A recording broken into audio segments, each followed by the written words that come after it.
Words at War presents Malta Spitfire by Flying Officer George F. Beurling and Leslie Roberts.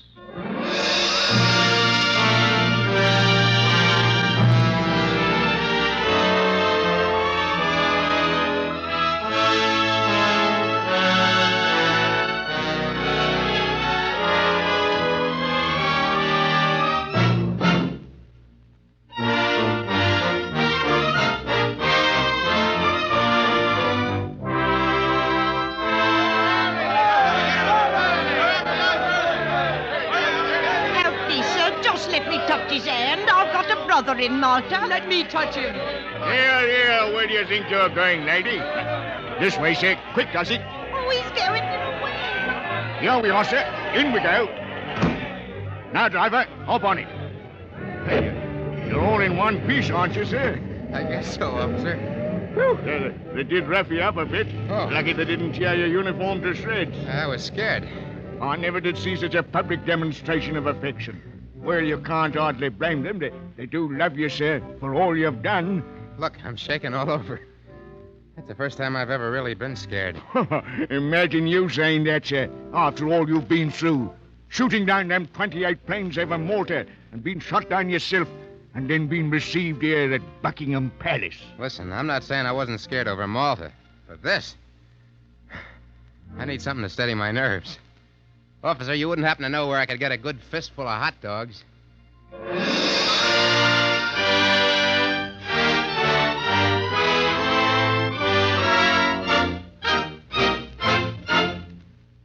Words at War.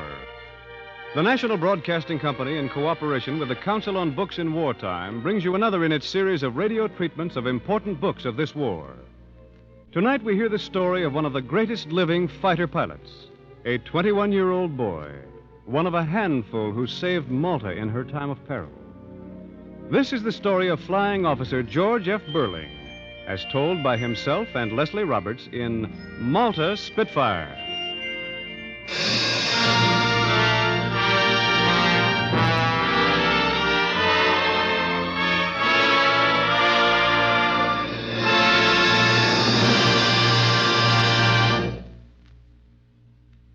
This story belongs to George Beurling, the same way the future belongs to kids like him. You hear that? Can you tell what make of plane that is? No? Neither could I. That's a Douglas transport. There, you see? Well, here comes another one. How about that one? That's a Thunderbolt. You see? The kid knows. As sure as a farmer's wife knows the sound of her own ring on a rural phone line. George Beurling, up in Bannatyne in Canada, knew every plane that flew over his head, just by the sound of its motor.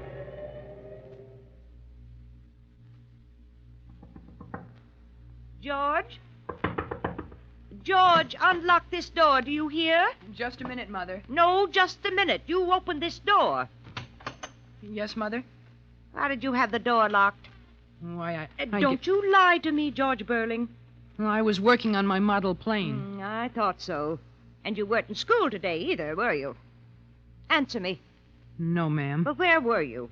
Oh, I know. Out at the airport, weren't you? Oh, gee, yes, Mother. I was. And, Mother, a pilot spoke to me. He did, honest, Mother. He said just as plain, hello. A pilot, Mother. Your father'll pilot you when he gets back. And right where it'll do the most good, too. Now, you can stay here in your room till he gets back, George Beurling. A good licking will teach you you're supposed to stay in school. No, it won't. Yeah, I'll get another licking tomorrow in school. All right, I'll take the licking. But I'm going to be a flyer. I'm going to be a pilot. Nothing's going to stop me. Hear that? You hear it, everybody?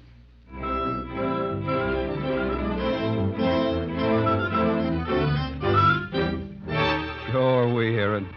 You'll get over it. I was going to be a fireman once. You'll get over it. Hey, kid. Hey, kid. Huh? Yes, sir. What is it, sir? Come on in out of the rain. You're getting soaked. You mean in there? Inside, in the hangar? Well, sure, why not? Planes won't bite you. Gee. You'd think this was the Holy of Holies. Yeah, I guess it sort of is to you, isn't it, kid? You think a lot of flying, don't you? Yes, sir. I've been watching you hang around here for months. I've been watching you, too, sir. I think you're a wonderful flyer, sir. I'll pass, I guess. Say, kid, how'd you like to take a flip someday? In a plane? A ride? Sure, if your mother says okay. Want to? Want to?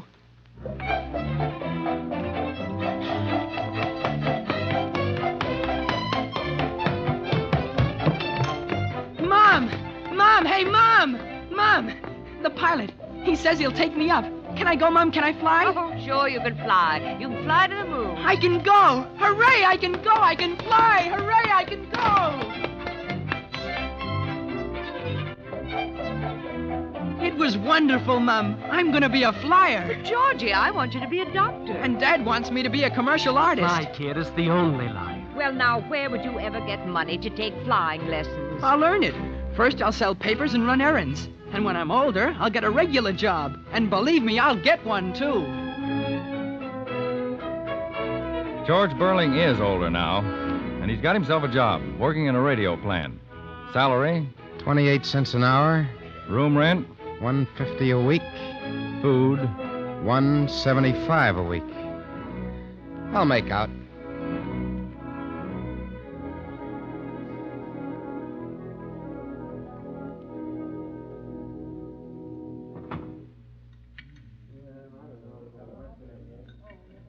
Give me a cup of coffee. Plenty of cream. 1 cup of coffee coming up. Hi, kid. Hi. What'll it be, kid? Oh, don't tell me. A hot dog and a cup of coffee. Now that you mention it, that sounds pretty good. I'll buy it. Gee, kid, you'll begin to bark soon. I like hot dogs. All right, here you are, then.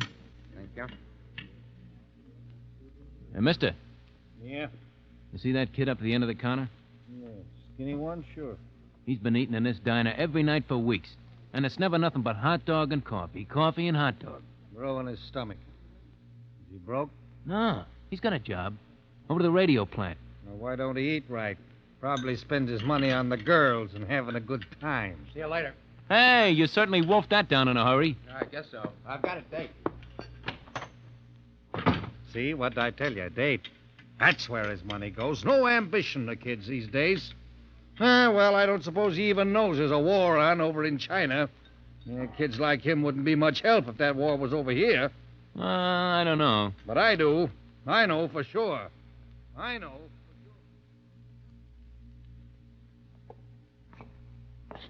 Well, say something, George, will you? I gotta get to China. I can fly and fight there. You said that a half a mile back. I want to fly, and I can't save more than $10 a week out of what I make to save my soul. $10 is only enough to pay for 1 hour's solo time.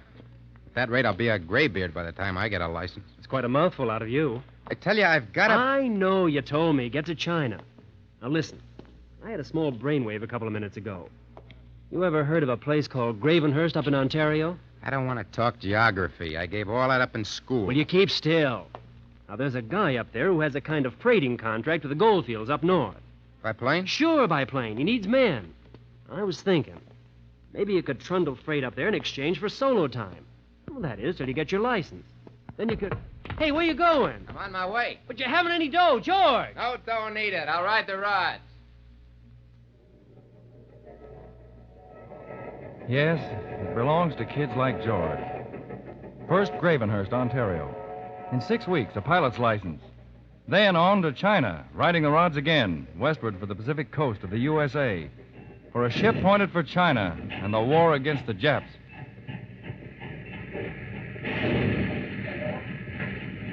Hey, you. Where are you going? What? What are you doing around these yards, anyway? Hopping a freight? Oh, no, sir. I was Looking only... at the pretty choo-choos? Sure. Okay, Bud, where you from? The last town I was in was Sumas. That's Canada. Sure it is. This is the United States. Planning to stay long? Oh, no, sir. Just as soon as I can find a ship, I'm heading for China. I'm a flyer. China? Well. Hey, how old are you, son? 17. Well, suppose you put off this China trip for a few minutes and take a walk with me. How about it, son? We'll drop in and have a chat with the precinct captain. You mind?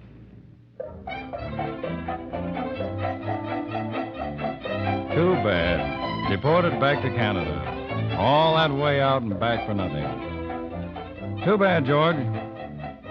Sound pretty smug, don't I? Well, so did the people who met George after he got back. But the world I was so sure of, and the one they were so sure of, was cracking up, and a new world was shaping up. One for that young man. Did I mention the date? September 1939. Britain at war with Germany, and Canada was headed in. Where did that leave the smug people? You and me.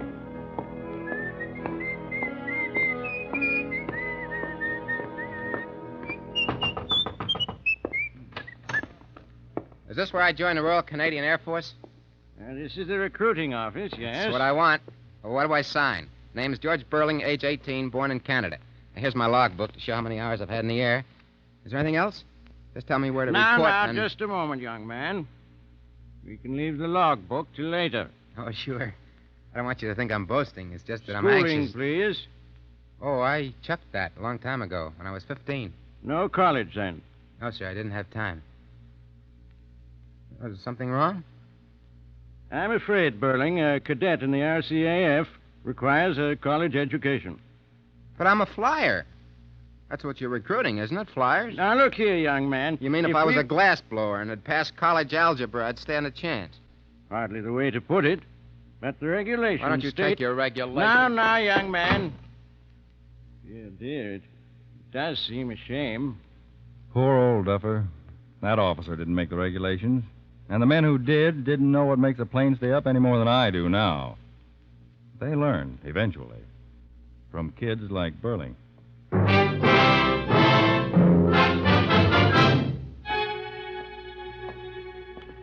Take that hangdog look off your face. Yeah, maybe someday somebody will let me push a broom around the barracks by trigonometry. I know how you feel, but remember, George, this is going to be everybody's war, sooner or later. This is the big show. Now, why don't you bone up on the book knowledge? You'll get your chance. Meantime, how about a hot dog? I don't feel like a hot dog right now. Hey, wait a minute. You must be sick. What you need for that is a good hot dog.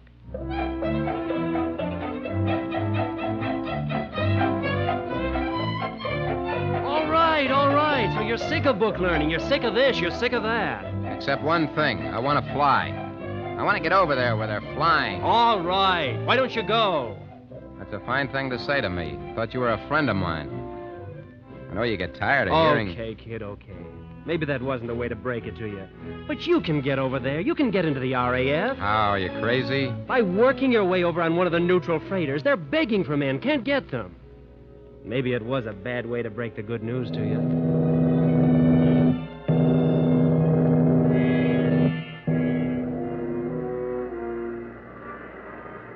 A boy who didn't know one end of a ship from another signed on as a deckhand to get over to England. Worked 4 on and 4 hours off.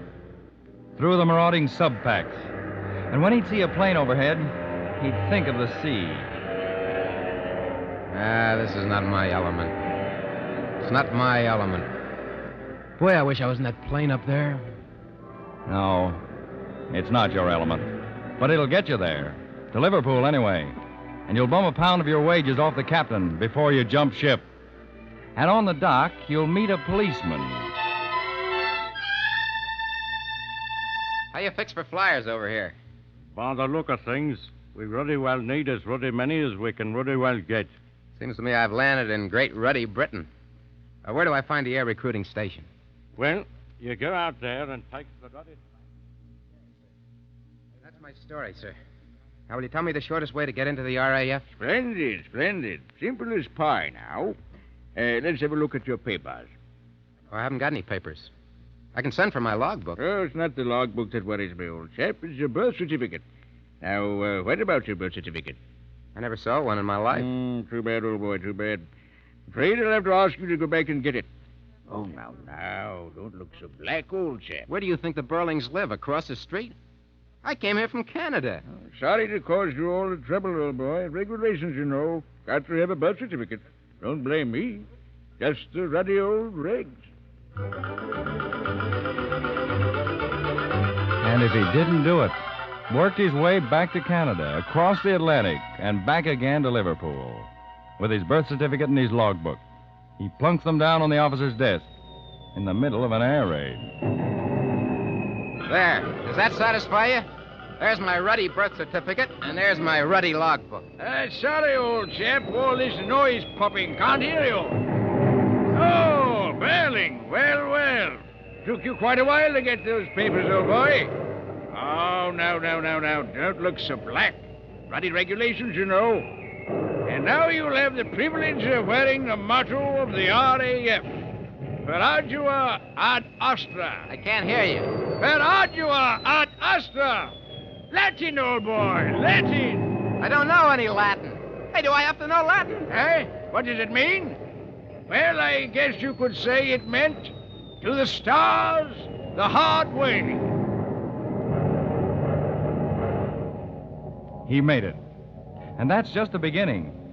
Because when you're a kid like Beurling with a fixed idea in your head, and all you want to do is fly and fight while you're flying, well, then maybe it takes a while to put you in the shape you belong in. Because there are others like you, too, with the same determinations and desires who've all got to be trained to fight, not each for himself, but together as a perfect team. That's rank insubordination, Beurling. I didn't come all the way over here to learn how to parade. I came to fly.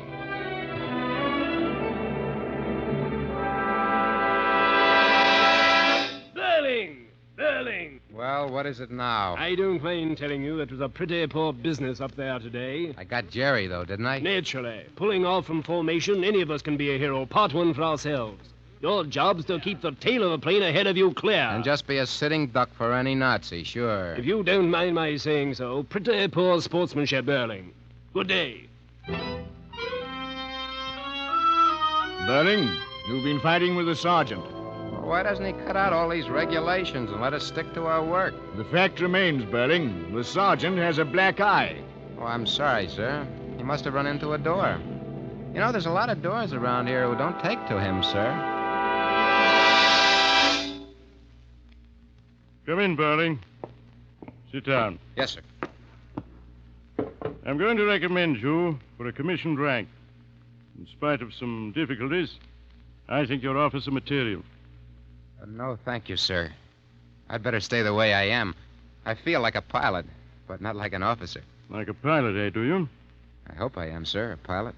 You'll be a pilot, Beurling, if you remember this war is won by teamwork. And I think, too, you would do better to save your natural belligerency for the Nazis. They'll be where you're going. I agree, sir. I hope you do. Good luck.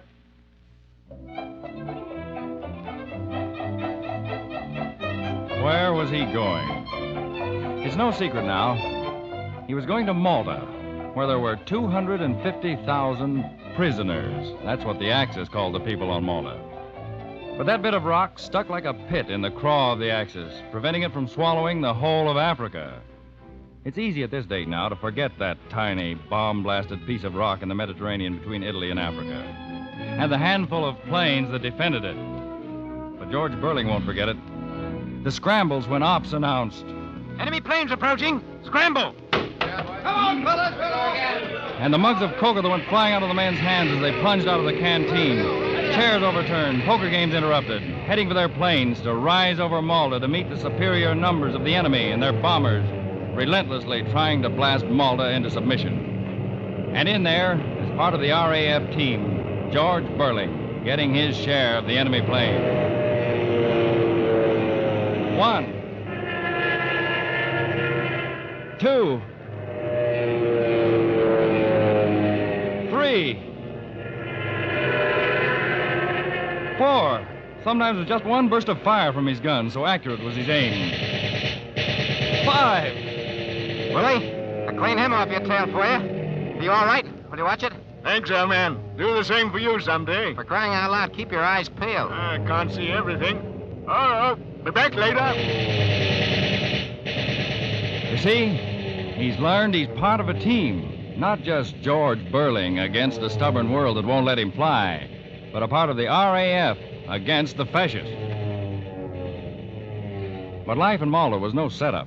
Malta was a besieged block in an Axis-controlled sea. And planes have got to have oil and gas to fight with. These young men haven't wings on their shoulder blades to fly against well-supplied Stukas and Messerschmitts. Where's the oil coming from? Where's it coming from? Like bumps on a log, we sit here. Read your magazine, Georgie. Look at the pretty pictures. I've read it from cover to cover 3 times. Now, take it easy. This is a big lull. Yeah, before the kill. And Malta's a dish of cold meat for the Jerrys to slice up any time they want to. I tell you, I don't want that car. What do you mean? I said I don't want that car. It was from the bottom of the deck. Are you trying to tell me that Yes, I would... that's the second time I've Break brought you to it up, break it up. You're not the only one that has a frayed edge, George. I don't see how you can keep calm. Don't you want to get up there and paste them flat against the blue? Can't use that precious gas just splitting around. Then why don't they get it to us, oil and gas? What do they expect us to do? Better start reading your magazine again, George, Hunt boy. speaking. Convoy approaching. Under enemy attack. Scramble, George. Scramble. I was on a ship once a freighter. Scramble. I know what it means to feel trapped down there. You won't be now. I'm in my own element now. Suppose you had been one of the people in Malta. You can see off on the horizon the cargo ships bringing oil and food. Oil for the planes that mean your life. Food for all of you, pilot and civilian, for the life of Malta. You can see the bombs falling. You can see the Nazi planes diving to bomb the ships that mean your life, to machine gun the deck. You can see, too, those kids of the RAF and their planes, your planes, zooming up to fight for those ships, for your life. You wouldn't be able to hear those kids talking to each other on their phones as they fight. George, you see him? Down like a stone. I saw him, Willie. Damaged for sure. A damage, a destroyed, a wreck.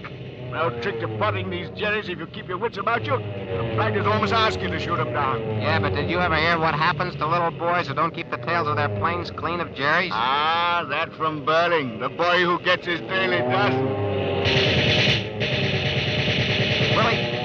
Willie, all right? Willie! Don't give it a thought. Look out, George!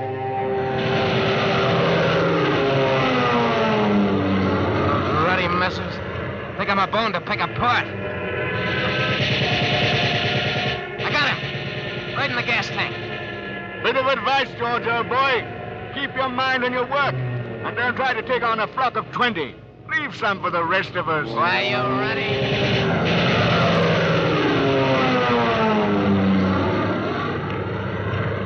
And you, standing below on Malta, watching, hoping, praying. You wonder you want to cheer when another Nazi plane hits the sea? You know, too, how it feels when you see one of those ships get a bomb down at Smokestack. Did you see that ship, Willie? Flared up like a sheet of flimsy and out. I saw it. I'm off for a little target practice myself. I'm right on your tail. The convoy limps nearer and nearer to the docks. Still, the Nazis won't let up.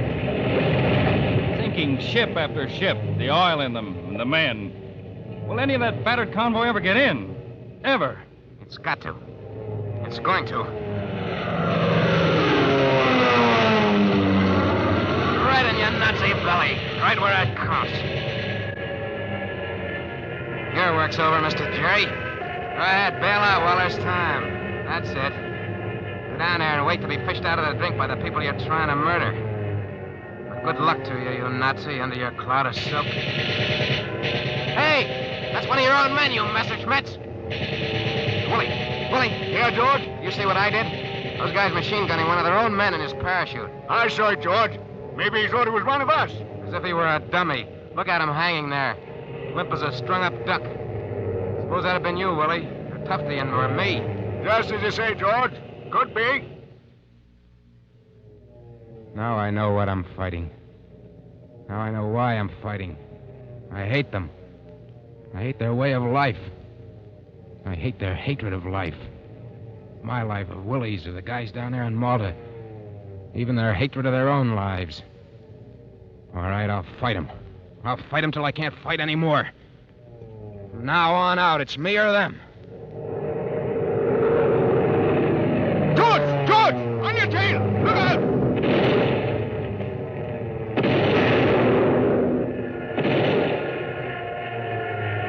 And you, standing down there on Malta, you know your life depends on men like George Beurling. You stand and watch that Spitfire of his twist down through the sky. 3,000 feet, 2,500 feet, 2,000 feet. You want to yell with Willie. Bail out, George! Bail out! I'll cover you! 1,500 feet. 1,000 only above the Mediterranean. And then he jumps. You see his parachute open like a burst of flak against the sky. He's floating down to safety. I got you covered, boy. You're all right. I'll cover your thick old Canadian hide. He's drifting down, held by a parachute. He hits the water. Manages to crawl into his rubber dinghy. And the bottom of that dinghy fills red with the blood of George Beurling.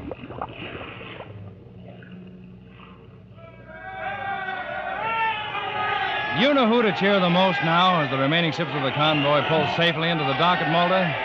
Those battered ships or the pilots like George Beurling who helped save the ships? Now, you just cheer anyway. And you hear the pumps get going.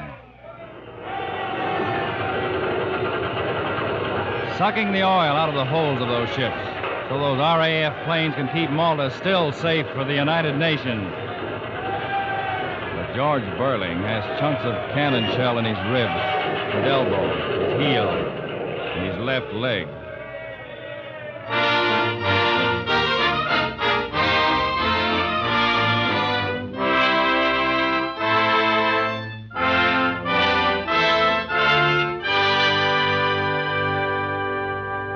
The future belongs to men like George Beurling. He was in the hospital for weeks, yes, and convalescing for months. But not now. He's back over there now, in the fight. When you think of him, when you think of how he and others like him were a team that helped the convoys through the turning of the tide and held Malta, then think also of that earlier kid. That's an Cobra. The future belongs to him. The future of a world that kids like George Beurling are helping rid forever of fascists and fascism.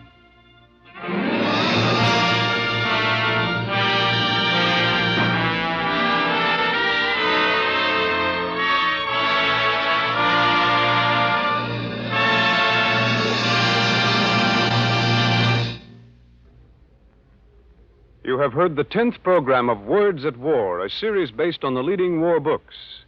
This evening, we presented Malta Spitfire by Flying Officer George F. Beurling and Leslie Roberts.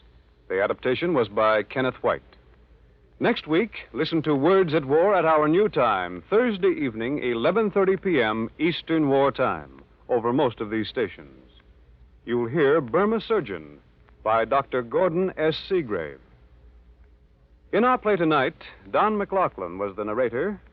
Joe Julian was George Beurling. Other members of the cast were Irene Hubbard, Lon Clark, John Griggs, Peter Hernandez, Ian McAllister, Maurice Tarplin, and Harold Young. The original music was written and conducted by Frank Black.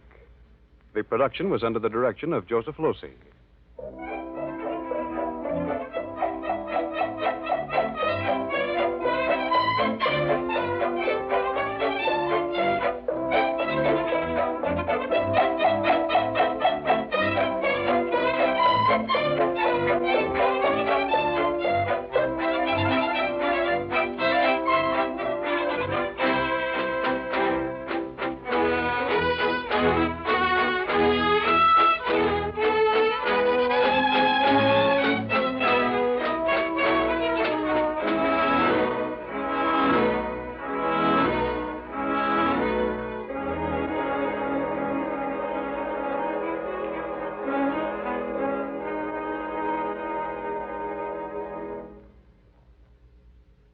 This program has been presented in cooperation with the Council on Books in Wartime by the National Broadcasting Company and the independent radio stations associated with the NBC network. The program came to you from New York. This is the National Broadcasting Company.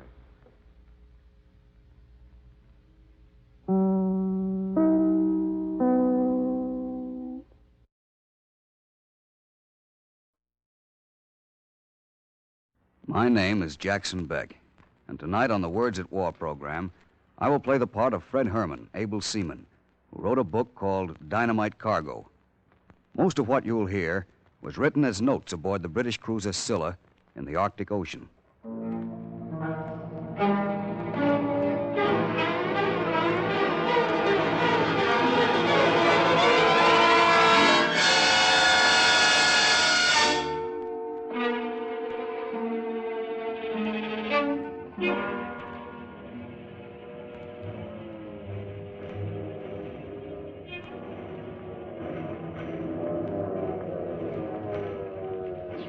Here they come. 5, 7, 15, 22, 30, 44 torpedo bombers coming in. You chaps below, lie prone for a bit, will you? You chaps below lie prone for a bit, he says. Sounding as if he was sorry to humiliate us.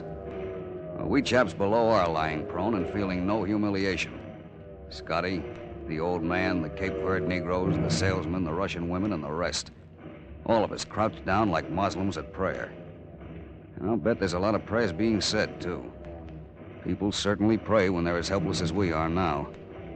And let me tell you, when you're one of 300 shipwrecked sailors huddled in the crew's mess room of a British cruiser, and that cruiser's being attacked by wave after wave of Nazi torpedo bombers, you feel mighty helpless.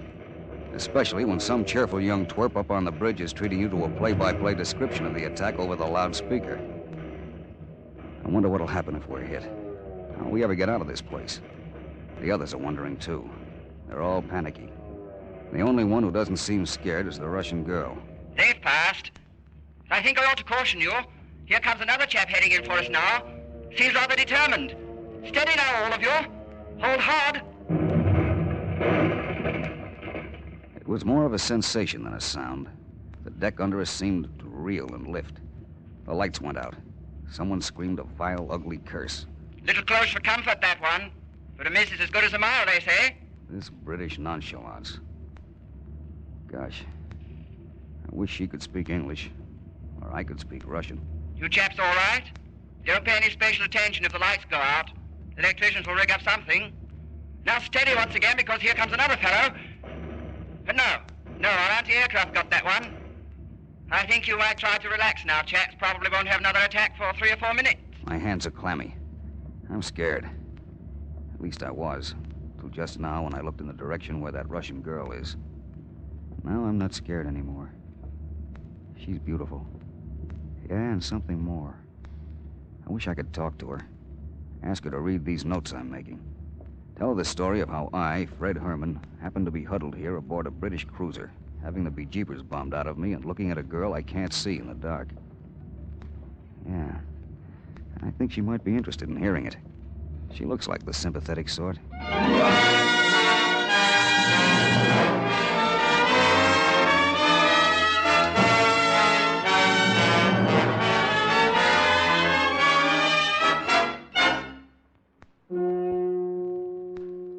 Words at War, the series that brings you radio versions of the leading war books, presents tonight a dramatization of Dynamite Cargo by merchant marineman Fred Herman.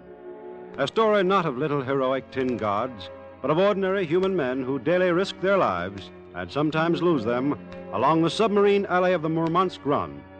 Words at War is presented by the National Broadcasting Company in cooperation with the Council on Books in Wartime.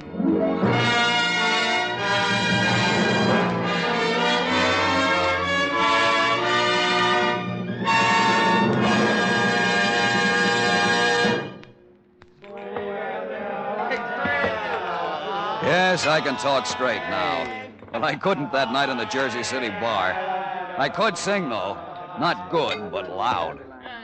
You're the flower of my Herman! heart. Freddie Herman!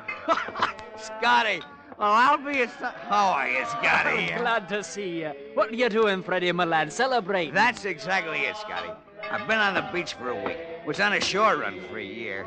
So today, you know what I do? No, man, what did you do? And what's her name? Oh, no, nothing like that, Scotty. Me, I went down to the Navy recruiting station. I walk in and say, okay, Uncle Sam, give a look. You want me? And did they look? What do you mean? They said, sure thing, son, we can use a guy like you. Sign here. But I tell them I want 24 hours to think it over. So that's why I'm celebrating, Scotty. I've thunk it over, and I'm going in. This is a time when all good men must come to the aid of their country. Aye, man, it is. It's noble yar. Why leave 'em by a wee snort on it? Well. Hey there, barkeep, fill them up. That's the stuff. Ah, golly, it's good to see you, Scotty. Why, I haven't seen you since... When was the last time we sailed together? Let me see. Buenos Aires in 1939 or 40, I think. Here we are. Here's to you, Scotty, old pal, and to me, and the United States Navy. Right. Hey, Scotty, I know what. Let's you and me go down together tomorrow and join it. What do you say? Me? Freddie, man, I couldn't do that. I've already signed on for a voyage to the beautiful port of Murmansk in Russia. Russia? You mean you're on one of them Liberty ships running munitions to Russia? That's right. Oh, for gosh sakes, what'd you want to do that for? That's awful. Aye, but the money's good. It is? Aye. You get $100 a month base pay as an AB, plus $100 war bonus. 125 more if your ship touches the British Isles, another $60 if she touches Iceland, another $125 for Russia, and then the Russian government adds another $100 to that when you arrive there. You know, Scotty, I must be very drunk. Why do you say that? Because I can't figure straight. Adding up those figures of yours, it came to $610. Well, that's what it is, Freddie. $610, plus 15% of your base pay as penalty money if your ship carries more than 50 tons of explosives. Scotty, you ought to feel ashamed of yourself. Me, man? Why? Because you've just talked the United States Navy out of a darn good sailor.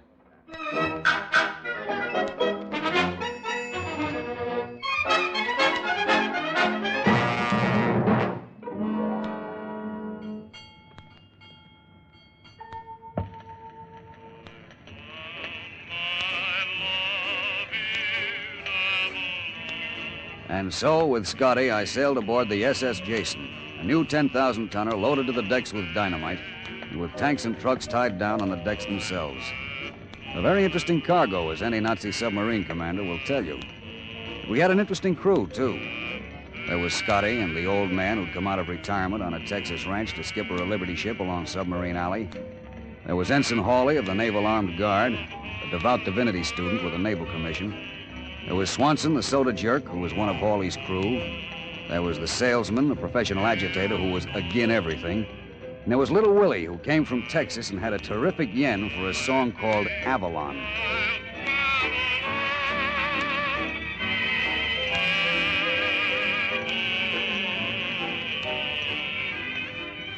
Yeah, we had some interesting times together, the bunch of us. There was that foggy night between here and England when we couldn't see a thing. Those of us off watch hadn't slept a wink. Too jittery. We felt sure we'd lost our convoy.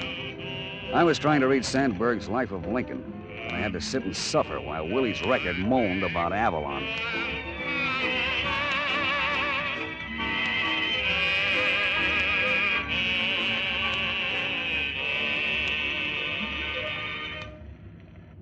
Say, fellas, do you mind if I play it again? Oh, Willie, for crying out loud, not again. Oh, just once more. It's my favorite record, you know. Oh, no kidding. Willie, my lad, I've lost count the new, but for the first few days I kept track, and you'd played that bloomin' thing no less than 63 times. You mean 163, Scotty? Oh, go on. You guys are kidding me. I'll play it again. It'll keep your mind off things, huh?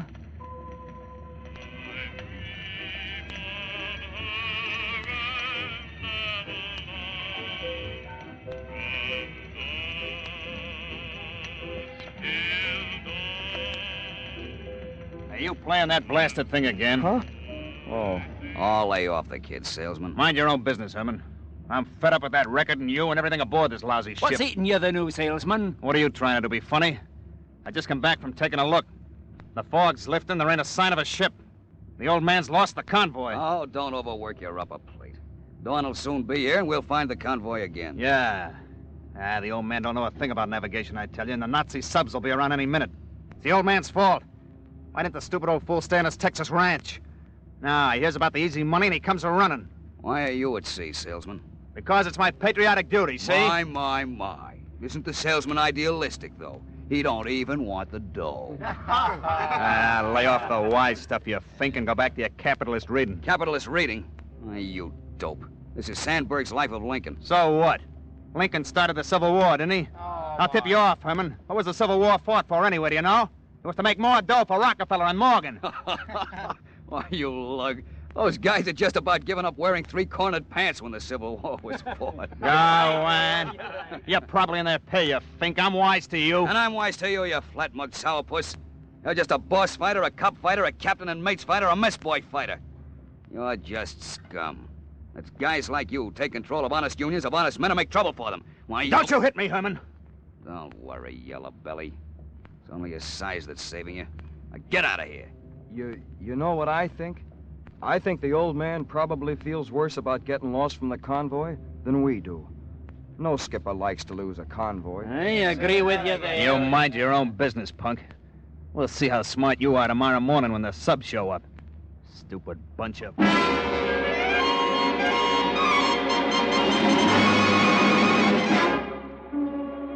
Well, the salesman was wrong about the subs catching us. Little Willie was right about how sensitive the old man was. Next morning, we were plowing along, feeling awful lonesome with the rest of the convoy, heavens knew where. Then the flagship hove into view, and the British commander aboard her broke out a string of signal flags. What does it say, Mr. Hawley? They direct us to consult the Bible, sir. St. Luke, chapter 15, verse 6. You have your Bible handy, Mr. Hawley? Oh, yes, sir. I always carry this pocket edition, Captain. Chapter 15, verse 6. Yes, here it is.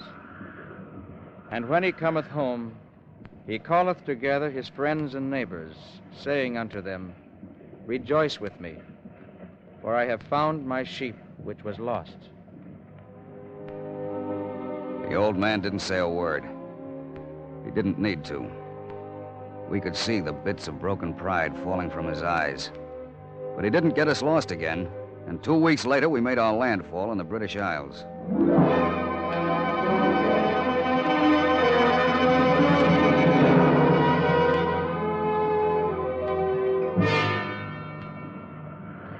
We didn't stay around England long. A few days later, we were on our way to Russia.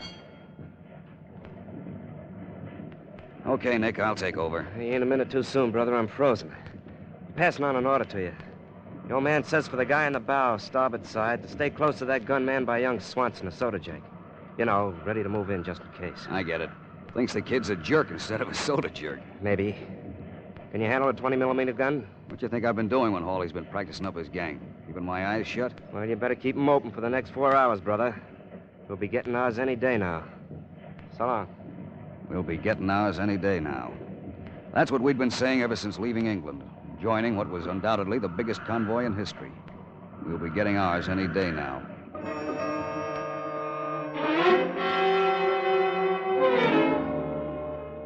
Standing watch gives you time to think. Time to think of many things. I'd long since learned why wages are high on the Russian run. The deadly slow pace of the convoy, necessarily held down to the speed of the slowest ship in the group. The constant danger of collision with so many ships traveling so close together through fog and through night. The tedious, never-ending scanning of the water for a submarine wake. The business of never removing your clothes and sleeping with one eye shut and the other on your life preserver. The nerve-wracking waiting for the crash of the torpedo you feel sure will come at some second of some minute of some hour of some day or night. Yes, the wages are high along Submarine Alley, but... They heard it on the bridge, too. The crew came on the double, everyone to battle stations. The Navy Armed Guard manned the ships, with Ensign Hawley making the rounds, trying to stuff his Bible into his pocket. Maybe the danger sharpened my vision, I don't know. But I could see through the night much clearer than before. The convoy of merchant ships stretched out in 6 or 7 long columns with a screen of destroyers and corvettes on the parade's flanks. The flagship Scylla, a British cruiser, in the center of the formation. The small aircraft carrier in the rear, where she'd have room to maneuver. Now the destroyers and corvettes were breaking alignment, fanning out, closing in. We were all zigzagging, so you'd never have the same ship off your beam for long. What is it, Freddy, lad? An air attack? Darned if I know, Scotty. What was the explosion? I don't know. Hey, look! Then we all saw the ship, belching flames and smoke from her hull. She was in the same column as us, a big Russian. Ensign Hawley came with official news. She's been torpedoed. We're being attacked by U-boats. Look at those poor souls aboard her, jumping into the water. Some of them are women, too. I saw them when we berthed in the British Isles. Will the old man put about to pick them up, Ensign? No, he won't. A merchantman in the convoy can't stop Herman. Makes too good a target. Rescue work, if any, will be done by the warships. The next to get it was an American Liberty ship. And after her, a Britisher. But we left their crews in the water and went plowing away from there for dear life.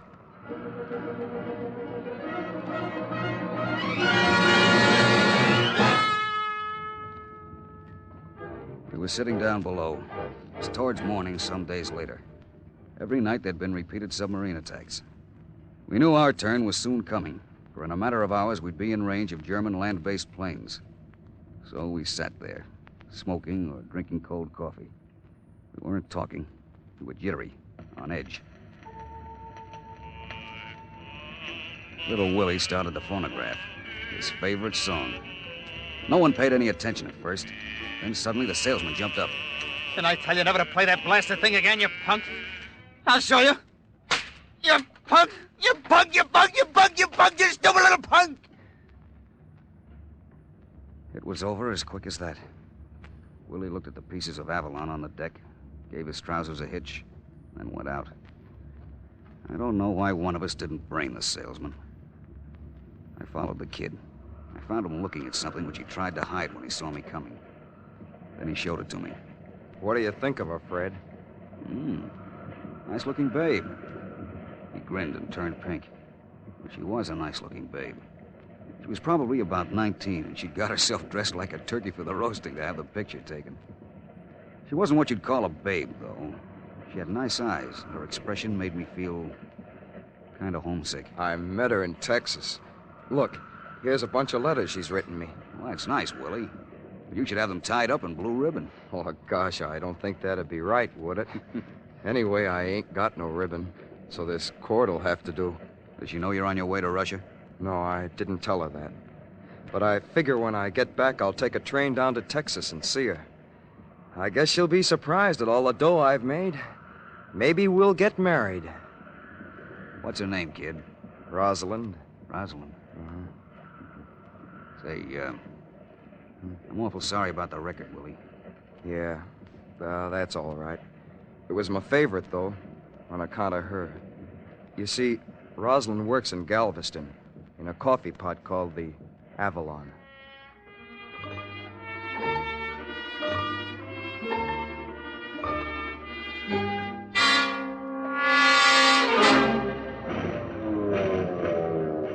They came that morning. Heikel 111s and Junkers 88s.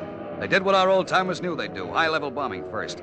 I heard Ensign Hawley explain the Nazis' idea to young Swanson. They always start with that high-level bombing, trying to split us up.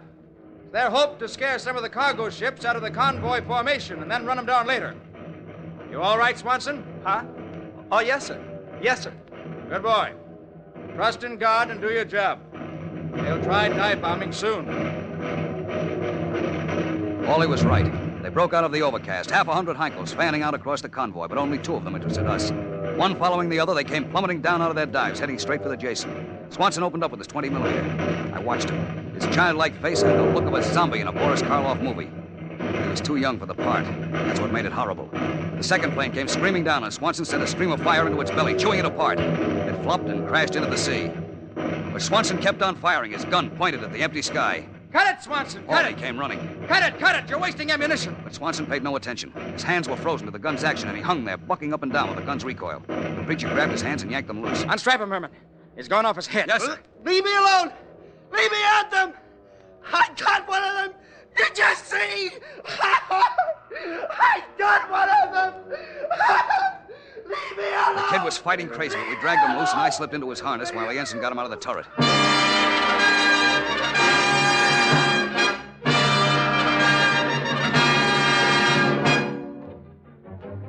Yes, you've heard the expression, hell on earth. But, brother, you don't know what it means. You can't know till you've been on the Murmansk run. One after another, the ships began to go. You could guess their cargoes by the sound of the explosions and the smoke that belched up. I saw fragments of ships rise high into the sky. And men, too. Or things that had once been men. The sea was an inferno of blazing oil. Minesweepers and corvettes tore around looking for survivors. I don't think there were many.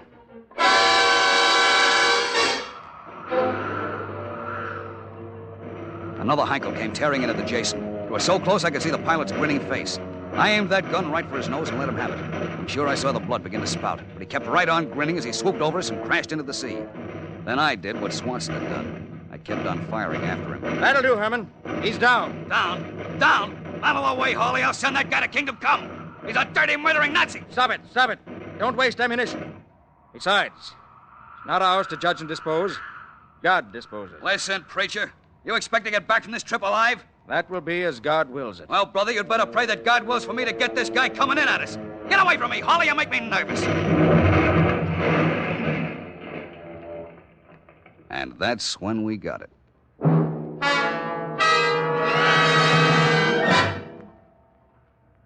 Jason's engines were stopped.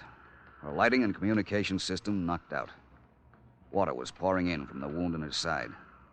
And we were quite alone.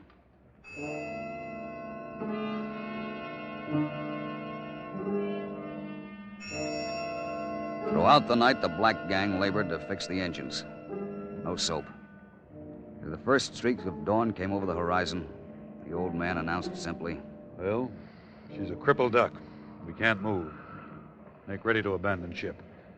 But before we abandon her, we'll set charges to blow her up. Nuts to that. Yep, it was the salesman. Nuts to that. Let's get off this tub as fast as we can. The Nazis will be back here any minute. You want to get us all killed? Prepare the charges, Mr. Ephraim. Aye, sir. Hey, look, fellas! Over there! Willie had spotted a ship. When we saw she was a Britisher, we all went crazy.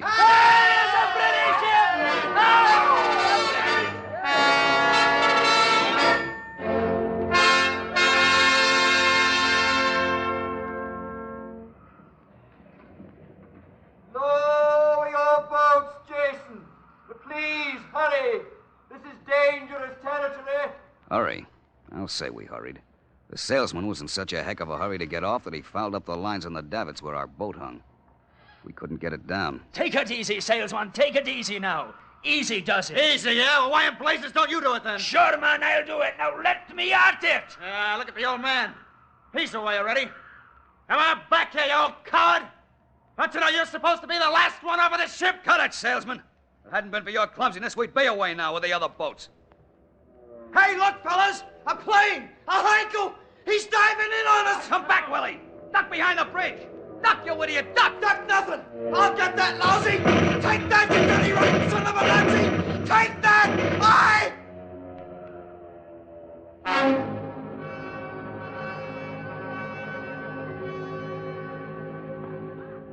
The plane left, while the others tried to lower the boat. I went over to Willie. He was lying in a funny position at the base of the gun. Well, I got him, I think. Didn't I, Fred? Yeah, Willie. You got him, kid. You drove him off, anyway. Where were you hit, kid? In the belly, I think. Yeah. Put your arms around me. I'll carry you. No, Fred. Thanks a lot. But I don't think so. Fred. Yeah? Do you think you'll ever go to Galveston? I don't know, kid. Guess maybe I will. Well, if you do,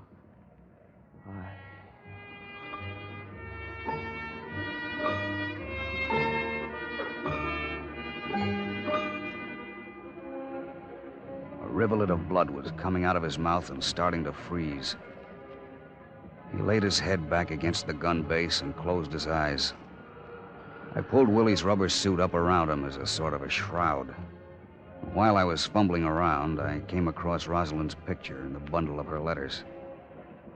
I took them with me and I left the sinking ship.